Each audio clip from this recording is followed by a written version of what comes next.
I'm getting so sweaty. We are ready to rock and roll. Okay, I'm actually not ready. I'm not ready. God. Woo.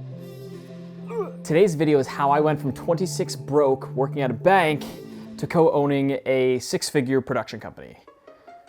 Quick disclaimer, what I'm about to tell you is how I did this. I'm not saying this is the right way. It's certainly not the only way, and you definitely should not use this as a guide. I'm not claiming that energy. This is not a guide to doing such. This is just how a guy who was lost somehow found a passion and managed to turn that into a career. Now, for clarification, I myself don't actually make 6 figures. When you factor in things like HST, corporate tax, subscriptions, fees, rentals, contracting out workers, expenses, your money quickly dwindles. So I don't actually make 6 figures. Not yet, at least. I will. So without further ado, let's jump back to the summer of 2018. I'm 26, I'm working at this bank, and due to some less than ideal life circumstances, I ended up moving back in with my mom and dad. Now I'm frustrated and angry at this point. I'm feeling like a bit of a up. I don't know what I'm doing or where I'm going. I just know I need to get away from the environment I'm in, stop seeing the same people, the same places, and just clear my head. So I booked 2 weeks off work, I buy tickets to Iceland, and I pick up a camera.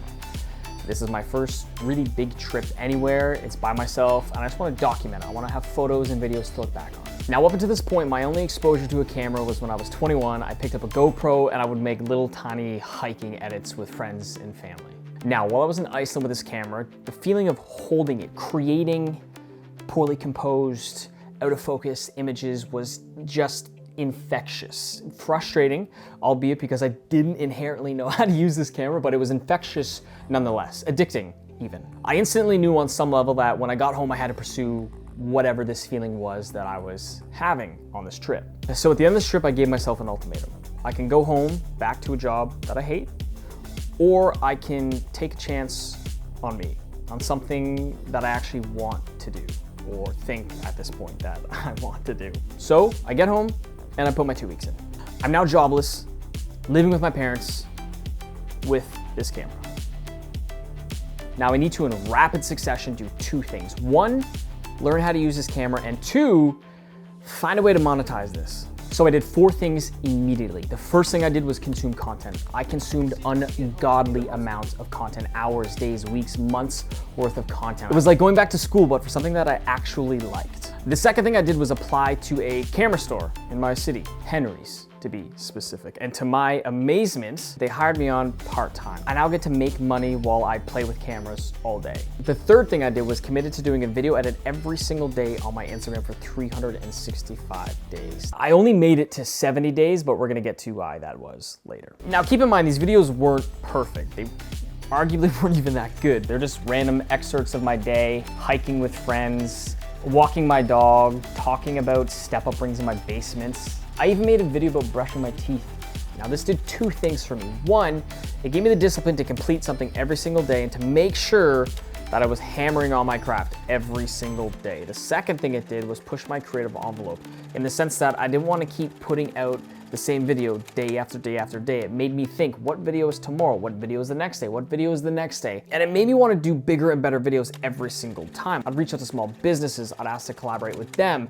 That also started building my network. The 4th thing I did was lie. Small little white lie. I had put on my resume that I'd owned a production company called Nomad Films, and I was a videographer, photographer, director. This at face value was a bit of a stretch, and I'd hosted it on a job posting site, thinking nothing of it obviously, and to my amazement, about a month or 2 later, I got a call and was offered a full-time job doing content creation for an automotive lead gen startup. It was a pretty easy job inherently. It was just me and the owner, and then eventually another content creator that we hired, my friend Liam. But again, we're getting paid to use cameras every single day. Now, headed into 2019, things were absolute chaos. I'm working full-time with this automotive startup.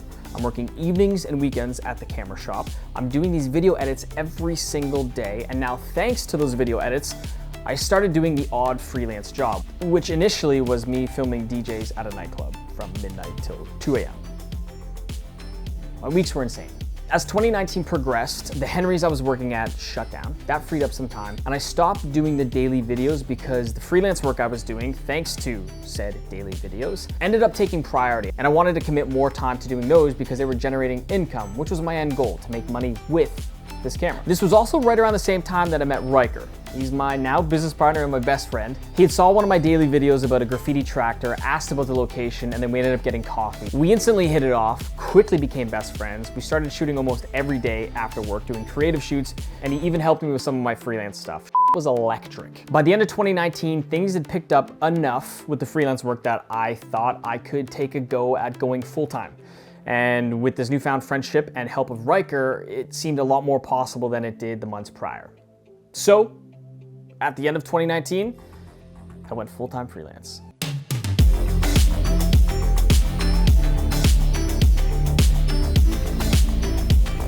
Now, 2020 did not go how I had pictured it. The beginning of the year started off great. I had some recurring monthly clients at this point. I was starting to work with some new clients. My confidence with my camera was at an all-time high, and then everything stopped. And not just for me, literally the entire world hit a standstill. This was definitely not how I envisioned my first year as a freelancer panning out. But towards summer, things slowly started opening up, with restrictions, yes, but open up nonetheless. And a lot of businesses realized they needed to start moving online. In a lot of cases, that meant content. Thankfully, Riker did an obscene amount of networking in university. He was everywhere with everyone all of the time, but it paid dividends in 2020. So Riker and I decided to combine forces, make better content, and start fulfilling some of these contracts. Now at this point, I'm full-time freelance. Riker still has a full-time job, but he's putting in insane hours part-time with me to fulfill a lot of these client contracts. And once again, Riker's outrageous network came in clutch. Somebody that he had trained while he was in university went on to run a successful business that was working with this organization that handled marketing and ads for them and was looking for people to do video production. And the person he trained said, hey, I know this guy who's now doing video production in the city, you guys should reach out to them. And they did. It was a contract for 21 videos over the summer across our province for the winery industry. Now the one caveat to this is that it definitely required the work of 2 full-time creatives. I myself was full-time.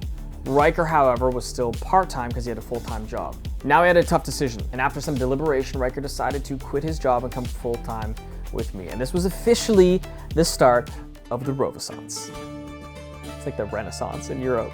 2021 was exciting because Riker and I were officially doing this full-time. We didn't have any outside obligations or distractions. We could take the entire year and focus it on turning Rove Productions into an actual career path for him and I. The past 2.5 years of learning and freelance gave us the tools and equipped us with everything we needed for this next step.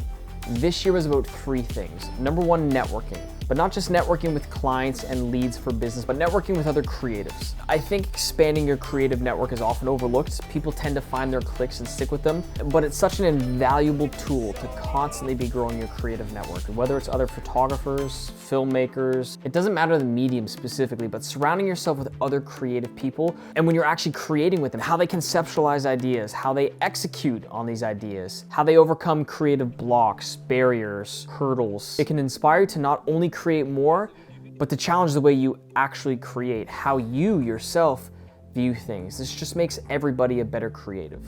The second thing is to work hard. Now, I know this might seem like an oversimplification to you, but we were quite literally obsessed with this. We didn't have a paycheck coming in, we didn't have a boss, top-down structure guiding this business. This was just Riker and myself trying to generate income to survive. But I find people often underestimate how hard, myself included, it is to actually achieve something that goes against the status quo. But it's about having persistence and to keep pushing forward in the face of failure. It's being obsessed with something you're passionate about. If you are truly obsessed and passionate, success will follow. And the third thing is creating for yourself.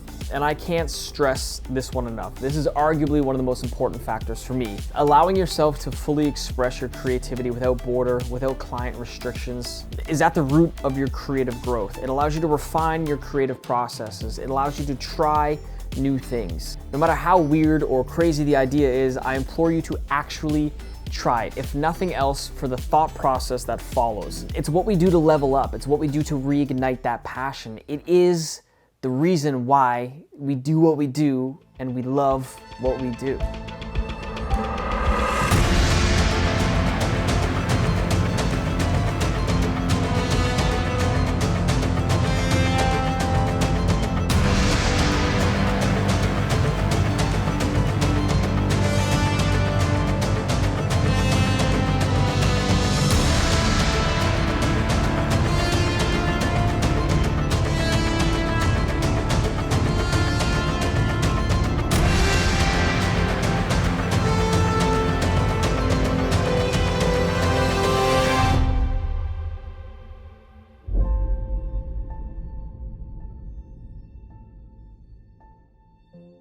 And that's when we did it. 6 figures in our first year as Rove Productions. It was insane. Now keep in mind, this wasn't done in 1 year. We had 2.5, 3 years of failed endeavors, people thinking we were crazy, wrong turns, setbacks. There wasn't any one thing that allowed this to happen. Rather, it was a culmination of everything that we had been doing over the past couple years. It was watching endless hours of YouTube. It was the ridiculous daily videos of me hanging out with friends or my dog or doing arbitrary things throughout my day. It was working at this automotive startup, learning how to use my camera, dabbling in YouTube with Riker, networking with other creatives, and doing creative shoots. It was enjoying the process, but not being fixated on the goal. As for this past year, we did the same thing. We had fun. We made sure to check in with ourselves, and we enjoyed the journey. We set goals, yes, but we worked hard. We worked smarter, more efficiently. We refined our process. We said no to projects that didn't align with Rove and the direction we were heading. And we made sure to keep creating for ourselves. It's why we do what we do. It's why we love what we do, and it's why we continue to do what we do.